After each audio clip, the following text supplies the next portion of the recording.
So, what does... I'm trying to skip ahead now. Firstly, thank you for coming and taking part in our research and development for Archivist Catalyst. We will be keeping the files, and we might use some of them in like upcoming projects or launches or events. If we use anything, we will ask you beforehand about exactly what we're going to use, and you're happy to say you're uncomfortable with parts of it being used. It's pretty up to you. Okay, so without further ado, could you introduce yourself to everybody? I'm Dan. I'm an archive geek, and I'm an activist and a tour guide with Queer Tours of London, a Mince Through Time, and do lots of other activism, which is one of the main common things is all based in history. I utilise cheesy saying we use is harnessing history as a propeller for change today. Mm-hmm. Another cheesy one is memorialisation without action is part of the problem. Oh, we like that.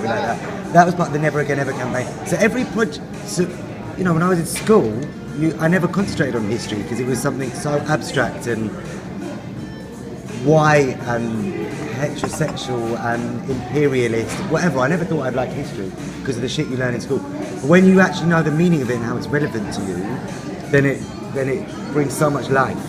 So archiving for me over the years has been the central, archiving and what archives do to our general consciousness has been the central, it's been the heartbeat of my activism. Yeah. Okay, so you mentioned the word activism, I'm going to use that as a segue. What does activism mean to you? Like, what does the phrase mean? I can send you the answer. I wrote an article about this the other day, about archives as well. Activism simply means acting on the things you care about. It's been lauded as a dirty word by the establishment, by the right-wing media, to try and belittle us and make us not feel empowered to challenge the status quo. Activism is simply, right-wing people can be activists. It's just simply acting on being proactive on what you care about. It's not necessarily left-wing by any stretch of the imagination. That's for me what activism is. Okay. And what does the term an archive mean to you? Well, I wish. Fuck my boyfriend. I'm going to stay here all night. What does archive mean to me? For me, it's like, let's give the example of Queer Tours. When I go into Bishopsgate Institute, you've been there. When I go there, I work there. So we saw each other last. It just warms my heart to know. That you have a wealth of you're standing on the shoulder of giants when it comes to people who've been agitating for social change before. The pennies also drop about the systems of power which have kept us in what Paulo Freire calls a culture of silence and having no self-awareness, no consciousness. Give the example of Section 28, which banned the promotion of homosexuality in public institutions between 1988 and 2003. We were told, and that was the year I started formal education until I ended formal education. So my whole time I was under that culture of silence. And so I've got 18 years of gayness to make up for it. To overcompensate, I'm on overdrive. So it's really, so when you look into these archives, you're like, oh my God, there's all these people who were just like me before, who have been fighting, who without them I wouldn't be here, gives you total admiration, total awe, and a commitment to carry on that legacy. Also, you really learn about how the systems of oppressive power and dominator society operate to keep us inactive. So, for example, Section 28 or criminalisation of homosexuality or the hostile environment. So you join the dots and the pennies start dropping about, this is how they operate, and you see how people have responded in history. Also, why are archives important? Because it would be really arrogant to think that we're starting the struggle, whether it's LGBT rights or whatever. It's like, people have been doing it forever. Yeah. It would be arrogant to think. You hear a lot of unhealthy ego activists being like, yeah, so I come up with this and this. No, you didn't. Learn from history. I feel a bit like an anachronism sometimes because I just feel like I'm totally just like I'm spellbound by movements that I learn about in archives. A wealth of knowledge. What do you think of the phrase activist archive? Put those two things together. Activist archive. I think it's a really beautiful term, and that's the name of what it's going to be. Yeah, I think it's a really beautiful term because. I think it's a really beautiful term because it is in the context of how can history be a propeller for action today. There's so many examples. Like my favourite place in London is the George Padmore Institute, the New Beacon Bookshop in Stroud Green Road. Love that place. It's the last remaining radical black history bookshop in London. And of course, during Thatcher's era and beyond, and since, they shut down bookshops because, just like the Nazis, they know that us conscientising ourselves, us generating awareness, is a threat to the establishment. So it's a beacon of light and a beacon of inspiration, like radical bookshops, which are not just about reminiscing or becoming sentimental, but saying how can we learn and continue the struggle for freedom today. Or you've got my mate who set up the Kelle Kettler Library in South Africa, which is basically a radical archive to continue the struggle against apartheid, which is still very much alive. Put you in touch with him if you want. So I think the term activist archive is a really beautiful thing because it's saying that we make history every day. By even just looking at an activist archive, you are part of that growing journey towards freedom. Just troubleshooting it, I think it's a beautiful term, but I would. But the thing is, how do we appeal to people who have been influenced by the dragging through the bush of the word activism? Because they'll see activist archive and be like, oh, that's not for me. Because for me, activism and social change is about getting out of your comfort zone and not existing in an echo chamber. It's not legitimising fascists, for example, but it's recognising that no one's born a fascist and that you need to connect with them and try and meet them where they're at and try and, as Paulo Freire talks about again, dialogue is the heart to conscientisation, to social change. So how can we appeal to those people who see activism as a threat or not them? Yeah. Oh, okay. So you've spoken a little bit about the work you've done with archives. You said you're an archive geek. Archive geek. Could you tell us a bit more about your experiences with archives? Yeah. When I first chanced upon Bishopsgate Institute, so I've worked closely with London Metropolitan Archive and Bishopsgate Archive. Not really the National Archive because it's in Kew Gardens. I mean, they're great, but it's just really far away. Bookshops, for me, are archives. So Gaze the Word,